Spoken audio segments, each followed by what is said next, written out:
Toujours un honneur et un privilège avec vous, mes frères et sœurs. Et comme toujours aussi, je sens le grand besoin du Saint-Esprit pour m'aider ici, donc on va tourner en prière avant toute chose. Ô Père, tu es digne de louange, comme on a fait ce matin. Et il est bon de pouvoir s'arrêter comme ça, parce que nos semaines avancent, nos occupations, notre vie, et c'est trop facile, Seigneur, de te mettre de côté, de t'avoir dans notre poche, de t'avoir dans des petits moments, oubliant que tu règnes sur tout, et tu es partout, et tu es constamment digne de louange, parce que tu es merveilleux, et que nous, dans ce monde, on ne le voit pas toujours. Et c'est bon ces moments où on s'arrête, et tout ce qu'on fait, c'est louer Dieu. Tout ce qu'on fait, c'est s'asseoir aux pieds de Jésus pour être enseigné. Tout ce qu'on fait, si on vient entre chrétiens, on s'encourage. On a besoin de ces moments, Seigneur, et on te remercie de nous les donner. On te prie d'être avec nous et de garder ces vérités pendant la semaine à venir. On prie, Père, de vraiment saisir nos cœurs et nos pensées, ici maintenant, mais pour la semaine à venir. On vient devant ta bonne parole, avec la joie que ton esprit est en nous pour nous illuminer. Pour nous, ce n'est pas juste un livre. Ce n'est pas juste des instructions d'hommes. C'est Dieu qui parle. Et justement, on ne veut pas entendre un homme, on veut entendre Dieu aujourd'hui. J'ai aucune pensée que ce que j'enseigne, c'est la pure parole, qu'il n'y a pas de possibilité d'erreur. Mais toi, Seigneur, tu sais filtrer les choses pour que ce qu'ils entendent soit vraiment ta parole. Et c'est tout ce qui reste dans leur cœur et leur pensée. Et c'est ça ma prière, vraiment. Viens éliminer le reste et que tout ce qui reste, c'est Dieu qui parle. On vient dans de bonnes paroles. Ces hommes ont pris le temps d'écrire, ont sacrifié leur vie. Jean, justement. Jean, en Exode, Jean, à Patmos, Jean a écrit pour nous instruire. Par ton esprit, il est venu pour pouvoir nous enseigner ici maintenant. Tu l'as inspiré ainsi. Merci, oh Dieu. Pour les hommes et les femmes qui ont eu leur vie, pour faire en sorte qu'on ait cette parole maintenant et qu'on l'ait dans notre langue aussi. On est reconnaissant pour ça. Merci pour les heures que j'ai pu passer dans ta bonne parole. L'étudier, l'analyser, méditer, prier dessus. Et là maintenant, Seigneur, dans cette heure qui est devant nous, on te prie de nous instruire comme ça fait une semaine que tu enseignes. Comme ça fait une semaine que mes frères et sœurs baignent dans la vérité. Que cette heure peut s'être rétrécie de façon extraordinaire de ta part, oh Dieu. Et faire une œuvre de changement, de sanctification, de transformation. Viens prendre l'épée de la parole de mes mains pour faire ton opération dans le cœur de tous et chacun qui écoute en ligne comme ici maintenant. Viens nous instruire selon ce que toi tu as à dire. Surtout sur le sujet si frappant qui est le péché. Oh Dieu, qu'on prenne au sérieux ce sujet qui est le péché. Parce que toi, tu prends au sérieux. Tu as mis ton Fils sur la croix à cause du péché. Il est mort à cause du péché. Qu'on le prenne au sérieux aussi, Seigneur. Qu'on soit saisi à nouveau par la réalité de qu'est-ce qu'est le péché à tes yeux. Toutes ces choses, on prie au nom de Jésus-Christ. Amen. On nous dit qu'un jour, un homme est venu voir le grand Charles Spurgeon pour lui dire « Ça fait des années que je ne pêche plus. Je peux même plus me rappeler la dernière fois que j'ai pêché. » M. Spurgeon, étant qui il était, un homme avec un sens de l'humour et un peu corpulent, a pesé sur les orteils de cet homme. Bien sûr, il a réagi à un petit peu de frustration et de colère. Et c'est là que Spurgeon, avec un sourire sur ses lèvres, a dit plus ou moins « Maintenant, tu sais la dernière fois que tu as péché. » L'idée, bien sûr, de l'histoire, c'est pour nous rappeler à quel point on peut mal comprendre ce sujet si important qui est le péché. Un sujet que Jean adresse dans le texte où nous sommes rendus. Nous continuons dans notre étude de 1 Jean. Donc, je demande de tourner, s'il vous plaît, dans 1 Jean, le chapitre 1. On arrive vers la fin de ce chapitre, de cette introduction dans un sens, où est-ce que, bien sûr, Jean va adresser ce sujet, les mauvaises compréhensions en rapport avec le péché. Bien sûr, nous, on veut revenir dans le contexte. On veut se rappeler qu'est-ce que Jean a dit jusqu'à maintenant. On va lire la totalité du chapitre 1, mais comme je dis, concentrons-nous sur les versets 8 à 10. Donc, je commence au verset 1. Ce qui était dès le commencement, ce que nous avons entendu, ce que nous avons vu de nos yeux, ce que nous avons contemplé et que nos mains ont touché concernant la parole de vie. Car la vie a été manifestée, et nous l'avons vue, et nous rendons témoignage, et nous vous l'annonçons, la vie éternelle, qui était auprès du Père et qui nous a été manifestée. Ce que nous avons vu et entendu, nous vous l'annonçons à vous aussi, afin que vous aussi, vous soyez en communion avec nous. Or, notre communion est avec le Père et avec son Fils Jésus-Christ. Et nous écrivons ces choses afin que notre joie soit parfaite. La nouvelle que nous avons apprise de lui et que nous vous annonçons, c'est que Dieu est lumière et qu'il n'y a point en lui de ténèbres. Si nous disons que nous sommes en communion avec lui et que nous marchons dans les ténèbres, nous mentons et nous ne pratiquons pas la vérité. Mais si nous marchons dans la lumière, comme il est lui-même dans la lumière, nous sommes mutuellement en communion et le sang de Jésus, son Fils, nous purifie de tout péché. Si nous disons que nous n'avons pas de péché, nous nous séduisons nous-mêmes et la vérité n'est point en nous. Si nous confessons nos péchés, il est fidèle et juste pour nous les pardonner et pour nous purifier de toute iniquité. Si nous disons que nous n'avons pas péché, nous le faisons menteur et sa parole n'est point en nous. Donc, comme j'ai dit, Jean est en train d'introduire ce qu'il veut discuter dans le reste de cet épître. Il nous fait tremper un peu les pieds dans l'eau seulement. Les deux facettes qu'il veut mettre devant nous, la connaissance et la vie. Il a commencé par nous enracinant sur l'île Jésus. Qui il est, qu'est-ce qu'il a fait, pourquoi c'est si important notre identité en lui. Mais si tu es enraciné en Christ, tu vas porter du fruit. Ça, c'est la vie. Et c'est pour ça qu'il dit, tu ne peux pas proclamer de vivre en relation avec ce Dieu lumière et vivre dans les ténèbres. C'est aussi ici qu'on commence à voir qu'il est peut-être en train de s'adresser contre des faux enseignants. Des faux enseignants qui ont dit certaines choses, qui ont proclamé des certains mensonges et que Jean veut les attaquer. En montrant, il dit ceci, mais regardez l'aspect illogique derrière ça. Tu dis en relation avec un Dieu lumière, mais tu la vis dans les ténèbres. Ça ne marche pas. C'est cette idée de proclamation, de ce qu'on dit, ce qu'on déclare, qui, je pourrais dire, soutient notre texte ce matin. Les versets 8 à 10. 3 fois, il va parler de ce qui sort de notre bouche. 2 de ces déclarations sont fausses, sont hérétiques, sont dangereuses. Une est vraie.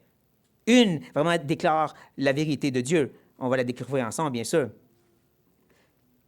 Il commence en disant, « Si nous disons que nous n'avons pas de péché. » L'idée derrière cette expression-là, fort probablement, c'est l'idée d'avoir une nature qui est pécheresse, d'avoir une inclinaison vers le mal. Si nous disons que ce n'est pas en nous de faire des choses contraires à la volonté de Dieu.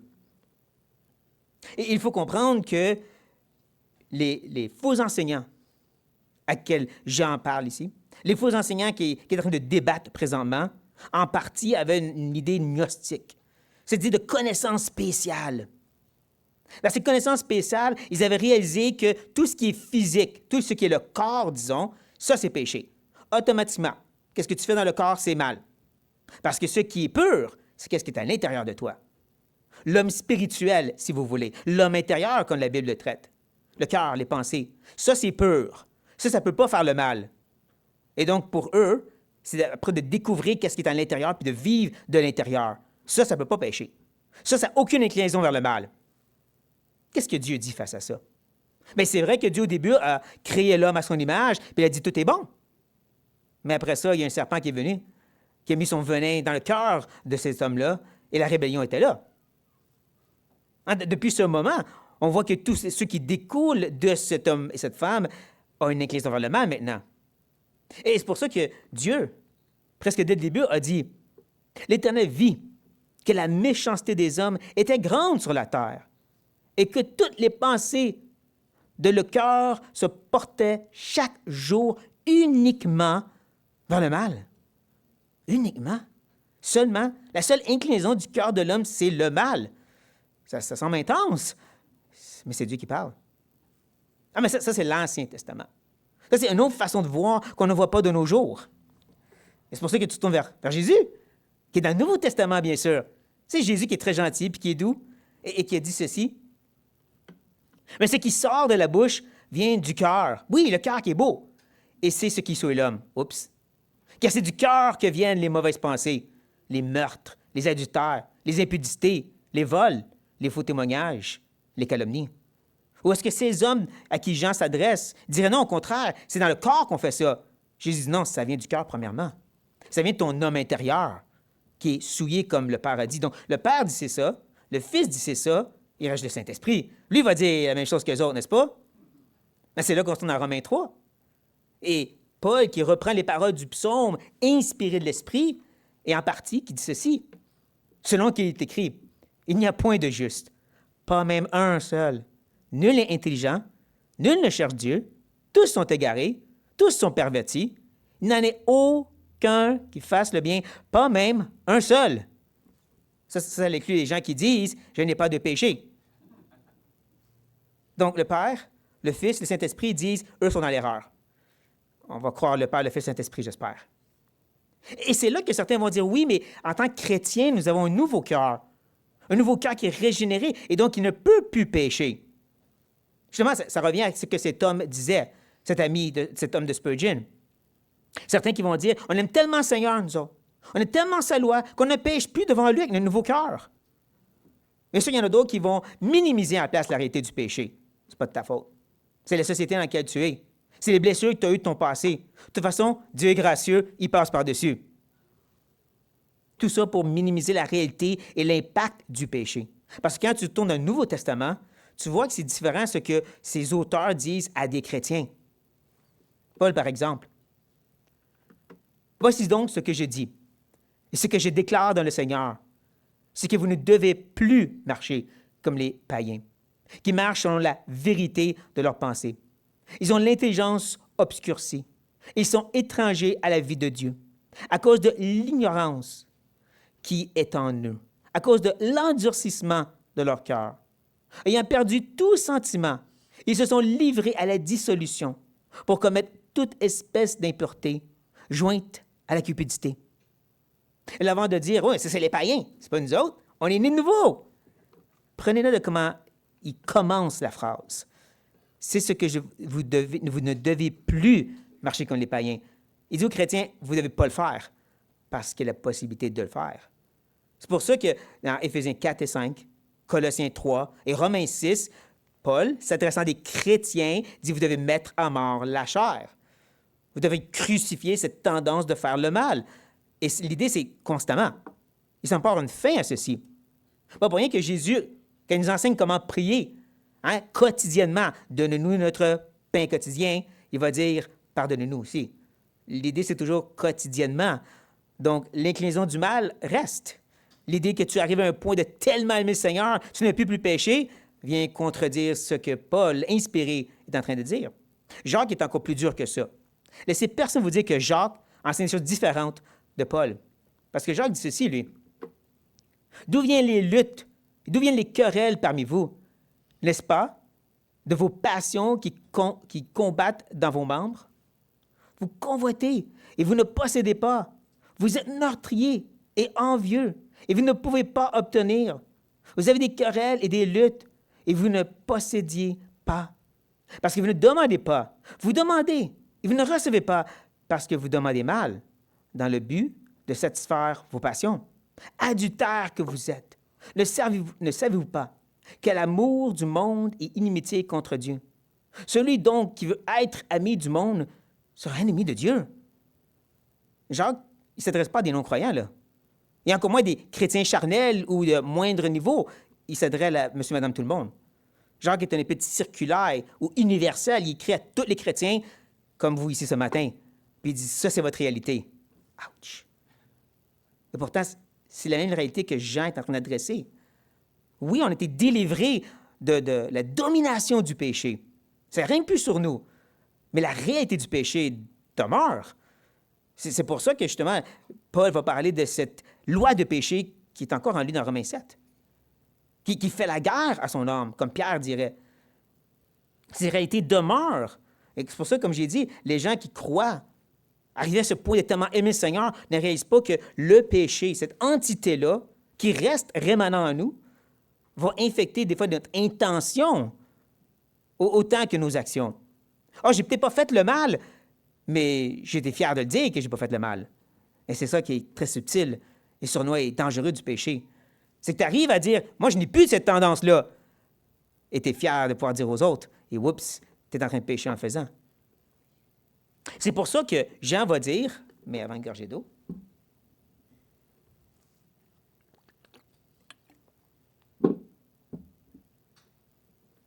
Jean va dire ceci, lui, que si nous disons que nous n'avons pas de péché, nous nous séduisons nous-mêmes. Prenez note à quel point il répète l'idée de nous, même qu'il ajoute nous-mêmes. Pensez à la logique de la phrase. Nous nous séduisons, c'est assez d'une phrase. Tu te séduis, point.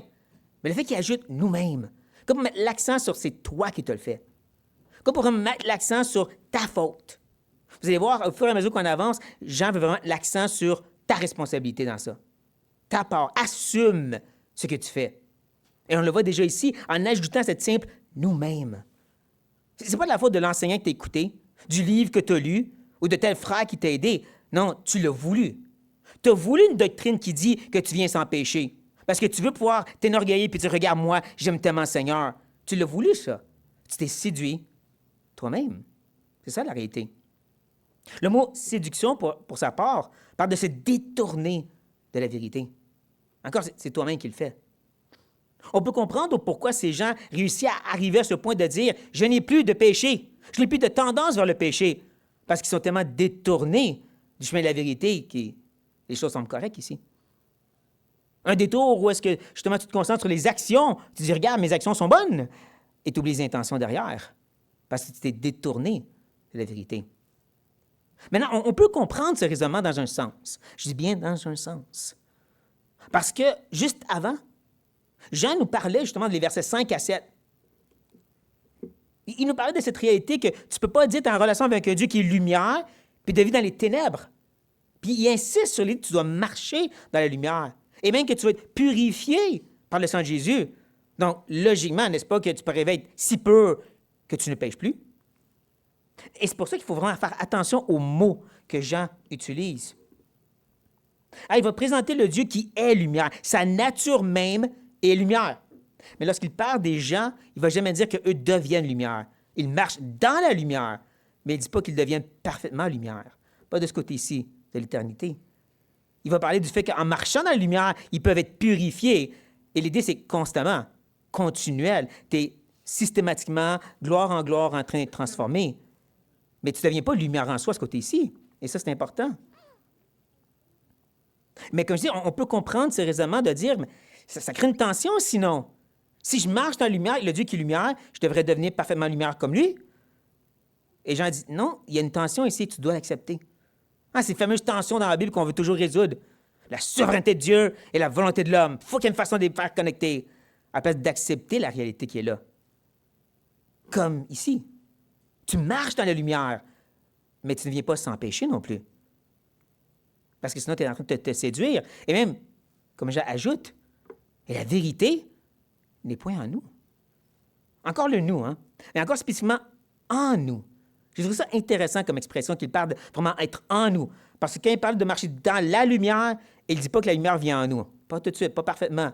Mais là, ici, il parle que la vérité n'est pas en nous quand tu crois à cette erreur. Et c'est plus à peu près le fait que tu crois de mauvaises choses, c'est que cette vérité n'est pas en toi. Ça parle un peu de la conversion, du salut.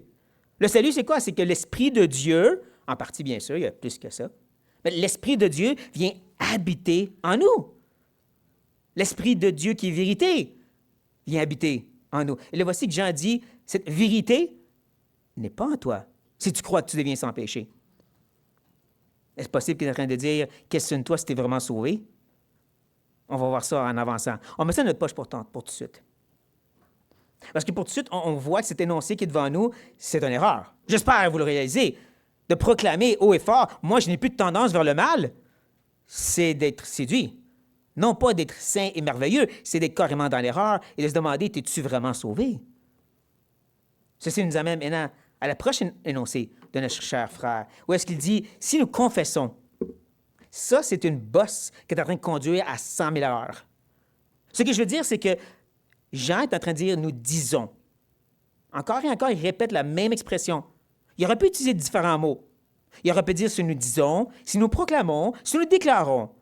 Mais non, il prend toujours le même mot quand il présente la fausseté des faux enseignants. « Nous disons ceci »,« nous disons ceci ». Comme pour dire « ça, c'est eux ». Mais là, tu as confessé. Ça, c'est un autre mot. Comme je dis, ça fait comme une bosse. Tu es en train d'avancer avec Jean sur leurs erreurs à eux, puis là, oups, il nous fait sauter une petite bosse. Ta tête frappe le top de l'auto un peu. Tu es sonné, tu réalises. T'as minute, confesser? Oui, parce que moi, on parle d'être d'accord avec. D'être en accord avec la vérité de Dieu. Dieu dit ça, c'est mal. Dieu dit encore un cœur qui est tordu et qui va vers le mal, mais qui était sanctifié. Et nous, on dit oui, c'est vrai. On déclare justement cette même vérité en rapport avec quel péché? Nos péchés. Encore, assume ton mal. Assume le mal que tu as commis. C'est vraiment humiliant, cette réalité-là. Pas pour rien que, à travers la Bible, encore et encore, Dieu dit, oui, marcher dans la sainteté, mais il dit aussi qu'il habite avec les cœurs contrits. Ou que Jésus va dire que ceux qui sont bénis, c'est ceux qui ont cette pauvreté spirituelle. C'est qu'ils réalisent, je ne suis pas assez digne pour Dieu. C'est celui qui est malade qui se tourne vers le médecin, comme il va dire ailleurs. C'est celui qui confesse ce péché. Mais jusqu'à quel point? Bonne question. Et oui, c'est temps pour notre gorgée d'eau.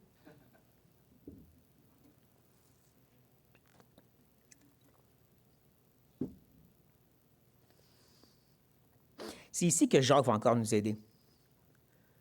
Jacques, il dit, « Confessez donc vos péchés les uns aux autres et priez les uns pour les autres, afin que vous soyez guéris. La prière fervente du juste est une grande efficacité. » Et souvent, les gens semblent se concentrer sur la puissance de la prière que Jacques mentionne. Il donne même l'exemple d'Élie.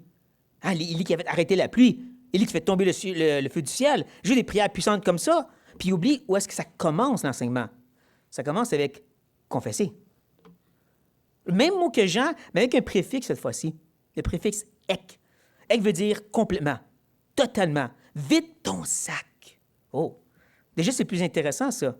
C'est plus juste un appel général. J'ai fait le mal. Je pêche. Là, c'est j'ai péché de cette façon. Là, si tu parles de ta colère et des pensées meurtrières dans ta tête et la frustration que tu as ici, et pas juste, bon, je suis pas content aujourd'hui. Là, tu partages toute cette vérité. Tu ouvres vraiment ton sac en toute humilité. Tu me prends à nu devant Dieu. Mais pas juste devant Dieu parce qu'il ajoute les uns les autres. Oh!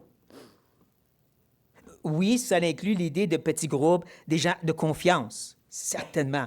Mais voici ce qui est intéressant. La façon que c'est exprimé, les gens le disent, pas moi les espère, mais que les uns les autres, ça va beaucoup plus loin que juste des petits groupes. Ça peut inclure devant la congrégation. Ça vient un peu brasser notre idée du dimanche matin. On est structuré, tout doit être bien fait, tout doit être sanitaire, mais des fois, il peut y avoir une place pour dire, je dois partager le combat que j'ai. Je dois partager le fait que j'ai tombé cette semaine et j'ai besoin d'aide pour ça. C'est là que la prière efficace vient, hein? C'est une chose de dire, priez pour moi, j'ai un combat avec la chair. OK. C'est donc de dire, j'ai un combat avec la pornographie et je tombe toutes les semaines dedans. Là, je sens ta douleur. Là, je prie pour toi de façon efficace. Et je partage Jean, parce que quand tu retournes dans notre passage de Jean, de Jacques, Jean, les gens disent, la même idée peut se retrouver ici en Jean. L'idée de confesser nos péchés a cette ouverture plus grande. C'est les uns aux autres, c'est une façon totale et complète. C'est une transparence, une humilité, une humiliation de vraiment dire, j'assume le mal que j'ai fait. Je ne sais pas le couvrir par-dessus. Je ne dis pas, c'est pas de ma faute, c'est les autres. Je dis, j'ai fait ces mal-là. Je te dis les vérités. Et c'est là que tu découvres et tu rencontres Dieu, le Dieu qui est fidèle et juste. J'aime la façon que Jean présente Dieu. Une autre affaire qu'on met dans notre poche pour tantôt. J'espère qu'elles ne sont pas pleines. Il y a juste 2 poches. Mais quand il présente le Dieu qui est fidèle et juste, il y a un sens où il présente les 2 caractéristiques un peu contradictoires de Dieu. Dans un sens que fidélité est rattachée à cette alliance qu'il y a avec nous en Jésus-Christ. Il est fidèle à son alliance, fidèle à nous faire bonté et grâce et miséricorde et de nous aimer à cause de Christ. Cette fidélité-là. Mais là, après ça, tu as justice qui parle de sa sainteté, sa gloire, le fait qu'il est un feu dévorant qui détruit les adversaires, qui doit détruire ce qui est péché. Et les 2 sont mis ensemble devant nous parce que c'est ça le vrai Dieu. C'est ça là que Jean nous présente. Comme je dis, prenez note de ça, c'est le vrai Dieu qui nous met devant nous. Celui qui est autant fidèle et bon et gracieux que juste et saint et qui a le péché. C'est ce Dieu avec qui tu rentres en contact quand tu viens avec tes péchés. Non pas ta perfection. Moi, je n'ai pas de péché. Mais au contraire, avec la réalité. Et c'est là que tu vas avoir deux beaux résultats. On a vu la dernière fois, on a vu la dernière fois au verset 7 à quel point que de marcher dans la lumière, avec celui qui est lumière, va faire en sorte que tu vas pas goûter à cette belle communion avec les frères et sœurs et aussi un Dieu qui va nous purifier par le sang de Jésus. Bien, il y a deux beaux résultats aussi quand tu confesses, honnête et transparent devant Dieu. C'est que premièrement, dans sa fidélité, il va nous pardonner. Le mot parle de relâcher une dette. C'est comme les paraboles que Jésus partage. Cette parabole la plus connue, celui qui avait une dette de billions de dollars et que le roi lui a pardonné, il lui a relâché cette dette-là. C'est ça que Jésus utilise le plus souvent, l'idée de relâcher une dette. Ce qui est intéressant, c'est que dans notre texte original, ça ne dit pas « nous les pardonner », mais ça dit « nous pardonner nos péchés ». Ouais. Jean répète encore « tes péchés ». Assume.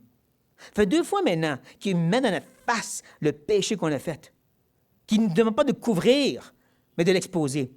Il termine justement le verset en parlant de nos iniquités aussi, 3 fois là. Beau contraste avec le monsieur du début, qui lui n'a pas de péché. Regarde à quel point que j'aime le Seigneur.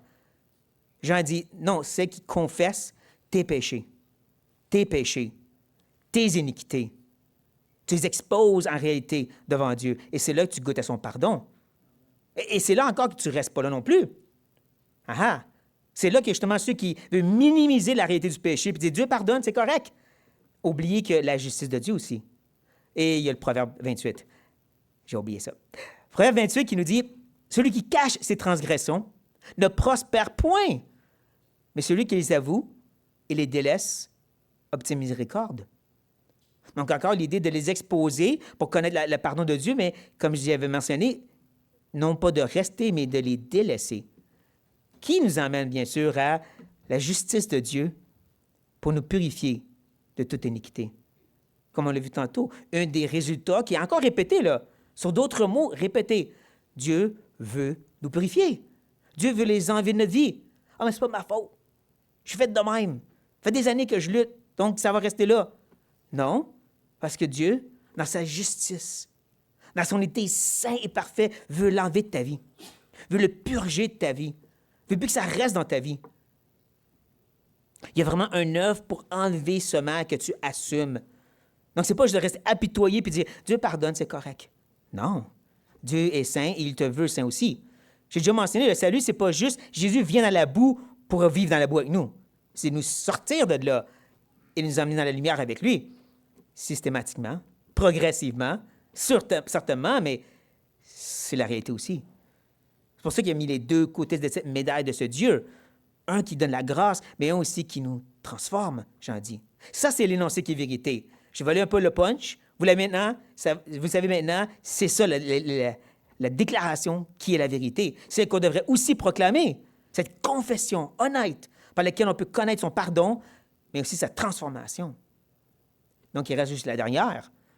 Cette dernière déclaration, on sait qu'elle est erronée, je viens juste vous le dire. Je ne sais pas si vous avez compris. Mais il va dire ceci. Si nous disons qu'ils ne vont pas pécher, il y a un petit changement, hein? Le petit « de » du verset 8 ne se trouve pas ici. Et vraiment, il est dans le texte original. Il se trouve dans le verset 8, mais il ne se trouve plus au verset 10. Il y a un changement dans la phrase.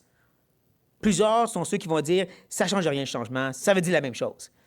Je ne suis pas de ceux-là. Moi, je pense que Jean, inspiré de l'Esprit, a vraiment choisi ces mots particulièrement, qui est parti de cette tendance d'être inclin vers le mal, à carrément pas pécher. Que l'idée, possiblement, je crois bien, surtout en rapport avec les faux enseignants, c'est qu'ils vont être en train de proclamer ces mensonges, proclamer cette fausseté qu'ils sont sans péché, eux autres, que l'homme intérieur est parfait en eux, qui amène des gens dans l'erreur et dire ça, c'est pas mal. On ne fait pas pécher. Comme tous ceux qui véhiculent ces mêmes erreurs de nos jours, qui diraient on est tous des frères et sœurs, on croit tous la même chose, mais qui amènent tout le monde vers la séduction, vers l'erreur et même l'apostasie. Puis ils disent on ne fait pas le mal. C'est exactement ça, je crois, la déclaration. Une autre possibilité, c'est justement celle qui dit qu'en tant que chrétien, on ne pêche plus. Je ne suis pas en train de pécher présentement. Encore une autre erreur. D'une façon ou d'une autre, on comprend l'idée, c'est ce péché n'est pas existant présentement en moi. Ceux qui déclarent de telles choses eh bien, nous le faisons menteur. Je trouve intéressant qu'il utilise le mot faire ici, hein, de construire, de façonner comme une idole, comme ta version de Dieu. C'est pas pour rien que tu te considères sans péché. Tu as changé qui est Dieu et qu'est-ce qu'il a à dire sur le péché. Donc, bien sûr que tu es sans péché. Non seulement tu t'es détourné la traque, mais tu as même amené un autre Dieu avec toi. Hein, comme Israël. Israël qui se disait, Dieu est d'accord avec nous. Regarde comment il nous a bénis. Donc, il est correct avec ce qu'on fait. Et c'est là que dans Isaïe 55, il dit, mes voix ne sont pas comme vos voix, mes pensées comme vos pensées. Je n'étais pas frappé présentement, et ça veut pas dire que je suis d'accord avec votre raisonnement théologique présentement. Vos idoles et votre Dieu et tout mélangé ensemble. Je ne suis pas d'accord avec ça. Vous n'avez pas compris. Et rien de nouveau sous le soleil, c'est encore la même chose ici. Hein, pas parce que Dieu n'a pas frappé toutes ces mauvaises églises que Dieu est d'accord avec ce qu'ils font. Ils sont bénis, tu sais comment ils sont grosses? Ça ne veut pas dire que Dieu est d'accord sur le fait qu'ils ont changé qui est Dieu, qu'ils ont remodelé et retransformé et ont créé un Dieu à leur image. Et comment ils l'ont transformé? Un Dieu qui est mensonge. Ce Dieu en qui que la lumière seulement et aucun ténèbre, que la vérité seulement, aucun mensonge. Et maintenant, eux, pour s'élever, pour s'enorgueillir, pour se couvrir de tous leurs péchés, ont carrément fait en sorte que Dieu est un menteur. C'est grave. C'est sérieusement dangereux. C'est pas pour rien qu'il ajoute à ceci. Et sa parole n'est point en nous. Encore l'idée d'être en nous. Vraiment dans notre personne. Encore cette idée de conversion qui est devant nous. Ce qui est passé, c'est quelque chose de général, la vérité, quelque chose de très personnel, sa parole. C'est comme si le voile est un peu enlevé.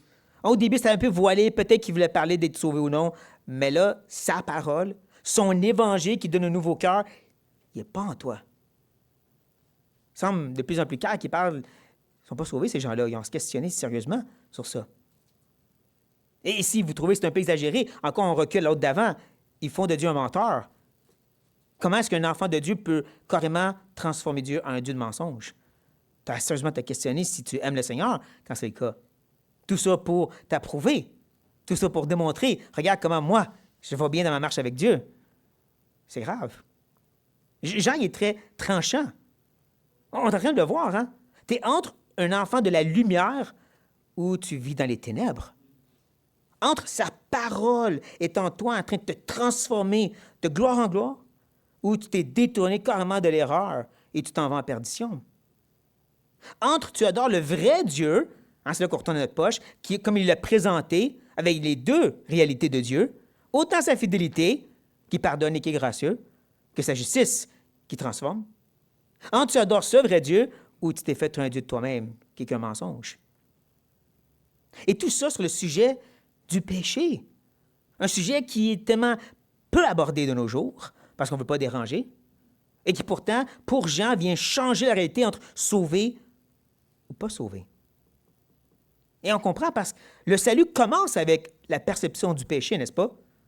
Ça commence avec la fameuse mauvaise nouvelle. Tous ont péché. Ils sont privés de la gloire de Dieu. Que tu es né avec un cœur qui veut se détourner de Dieu. Et pas l'aller vers le bien, mais toujours vers le mal. Progressivement plus. Que tu es digne d'un jugement, d'une pleine conséquence d'être rejeté de Dieu pour toujours. Et c'est là souvent que ça arrête la conversation, n'est-ce pas? Si vous avez déjà partagé l'Évangile, vous savez que c'est ici que ça s'arrête. Quand tu dis aux gens que tu es un pécheur, tu mérites l'enfer et tu ne peux rien faire pour être accepté de Dieu, c'est là qu'ils disent non, je ne suis pas si pire que ça. Commences-tu? C'est là que ça l'arrête ou que ça amène finalement à la croix et à ton salut. Hein, c'est là de l'humilité de dire oui, j'ai besoin de ce médecin. C'est là que ça change tout. Donc c'est normal que c'est sur ça aussi qu'il bâtit cette relation avec Dieu. Comment tu comprends le péché? Parce qu'encore, si tu comprends ta relation avec Dieu, que ça dépend de ta fidélité, ton obéissance, ta sainteté, et que tu peux arriver au point que Dieu te doit des bénédictions, parce que tu es tellement bon, tu n'as pas compris que c'est toujours par pure grâce. C'est toujours parce que Christ te couvre de sa justice. C'est pas ça commence avec Jésus, puis ça termine avec Martin. Ça commence et ça continue, ça finit avec Jésus. Toujours et pour toujours. Donc oui, c'est normal que la compréhension du péché vient impacter ta relation avec Dieu. Mais Il est fort probable que vous êtes tous présentement en train de dire « C'est pas notre problème, je sais que je suis un pécheur, ma femme me rappelle régulièrement. » Ça, c'est les gens mariés qui ont parlé.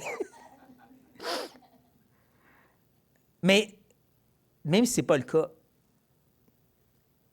quand on approche la réalité du péché, est-ce possible qu'on est devenu un petit peu indifférent quand même? Insensible? On commence notre vie où est-ce qu'on pleure pour chaque péché qu'on fait? Qu'on est démoli à chaque fois? C'est donc bien horrible comment j'arrête pas de pécher. Je retourne toujours dans les mêmes choses. Puis là, oups, c'est la grâce. Dieu me pardonne. Désolé! Puis on continue. On perd cette sensibilité qui confesse, comme Jean et Jacques nous disent, qui vide notre sac, qui est contrit et brisé par le mal qu'on fait contre notre Dieu. Cette sensibilité où est-ce que dès que notre conscience est affectée, on dit « Wow! » Non seulement l'action est un mal, mais peut-être aussi l'intention. Il me semble que je me donne fidèlement pour aider mes frères et sœurs, puis là, personne ne l'accepte. Oups, ça, c'est le cœur pécheur qui est en action ici. C'est plus un cœur d'amour parfait. Non, le fait, c'est que cette sensibilité peut justement être autorisée et c'est pour ça qu'on a besoin de la ranimer constamment et continuellement. Mais encore plus, lorsqu'on parle de ces confessions mutuelles les uns envers les autres, encore, on peut devenir très général. Hey, j'ai un peu de misère. J'ai des combats avec la chair. J'ai des difficultés, prie pour moi. C'est quoi ton combat? C'est quoi le péché? C'est quoi tu as comme difficulté? Il y a quelques années, j'ai prêché sur Jacques 5, spécifiquement le verset 16, et dans ce moment-là, je me suis confessé à mon assemblée. J'ai vidé mon sac. Il y en a qui ont apprécié, il y en a d'autres qui ont dit « ça se dit pas dimanche matin, ça ». Mais pour moi, le texte le dit. Et depuis ce temps-là, j'ai cherché à être honnête avec les gens que je cherchais à aider, pour leur dire « je suis pas mieux que toi. Regarde comment les combats que j'ai eus cette semaine seulement. » Depuis ces dernières années, Dieu a amené des frères qui sont vraiment des partenaires de redevabilité. Chaque semaine, on s'appelle et on partage nos combats. Et au début, il y a vraiment de la confession. Chaque semaine, t'as-tu tombé dans le péché? C'est quel combat que tu as eu? Mais au fur et à mesure, on dirait qu'on partageait moins ces choses-là. Oui, ma semaine était dure. Puis oui, prie pour moi. Et il fallait tranquillement qu'on se tire les fameux verres du nez, comme on dit. Puis qu'on se demande, non, mais face à qu'est-ce que tu vis? T'as-tu péché? Oups. C'est là qu'on confessait, c'est là qu'on partage. Oh, j'ai aussi un groupe d'hommes où est-ce que c'est la même chose, on a une place où on partage, et il y en a qui partagent honnêtement, être transparent, semaine après semaine. Puis il y en a d'autres où tu tires un peu les verres du nez. Non, mais comment tu vis ça cette semaine? Puis t'as-tu tombé dans le péché face à ça? Puis il y en a qui vont même rien dire tout court. Ils sont juste là pour être avec des frères. Mais encore confesser, honnêtement, être transparent les uns aux autres. À quel point on est sensible à ces choses. À quel point on cherche aussi à être délivré. N'oubliez pas, ce n'est pas juste le pardon. Là. Jean a parlé aussi de cette justice de Dieu qui nous sanctifie, qui nous purifie. C'est quand la dernière fois qu'on a pris une semaine, 2 semaines, 3 semaines, prier chaque jour, délivre-moi de ce péché qui ne me lâche pas. De le confesser régulièrement, de jeûner même. Seigneur, délivre-moi de... Ah, peut-être les gros péchés horribles. Hein? Pornographie, on veut prier contre ça. L'anxiété, l'irritation, l'impatience, l'orgueil. C'est quand la dernière fois qu'on a prié tous les jours, Dieu délivre-moi de mon orgueil. Je ne vais pas demander de lever de main. Parce que sinon, ça serait l'orgueil de dire oui, moi, je le fais. Non, il y a vraiment un sens à quel point qu'on lutte, à quel point qu'on prend sérieux ce que Dieu est en train de faire. C'est un simple verset que je suis en train d'élaborer énormément, je le sais. Mais face à ce texte, et quand tu considères les deux approches négatives que Jean nous donne, je n'ai pas de péché. Je ne pêche pas. À quel point est-ce qu'on a cette transparence, mais aussi ce désir d'être sanctifié. Que Dieu nous aide à le chercher sincèrement, avec toute notre force. Prions. Ô Père Céleste, tu es saint. Et des fois, on l'oublie, dans la réalité que Christ est mort pour nos péchés, que tu as rectifié cette relation, qu'on est intime avec toi, qu'on t'appelle Abba Père et tout, qu'on a l'Esprit en nous qui nous guide dans la prière, et qu'on sait qu'on est pardonné, et qu'on oublie de te confesser. On oublie d'être brisé par notre péché, surtout ces péchés qui sont continuels. Ou Père, on fait des listes des péchés horribles qu'eux, on confesse, puis les autres, ben, aide-nous, Seigneur, à être sensibles. Aide-nous à regarder ces listes que tu nous donnes à travers Paul et Jean et Pierre, qui nous montrent qu'est-ce qui est la laideur du cœur, et de confesser, et de combattre le bon combat. Aide-nous de ne pas être de ceux qui minimisent la réalité du péché pour faire de Dieu un menteur, mais qui cherchent réellement la vérité et d'exposer notre laideur. Humilie-nous, oh Dieu, honnêtement et sérieusement cette semaine. Aide-nous à vraiment tout briser devant toi, ô Dieu saint et glorieux. Nous prions ceci au nom de Jésus-Christ. Amen.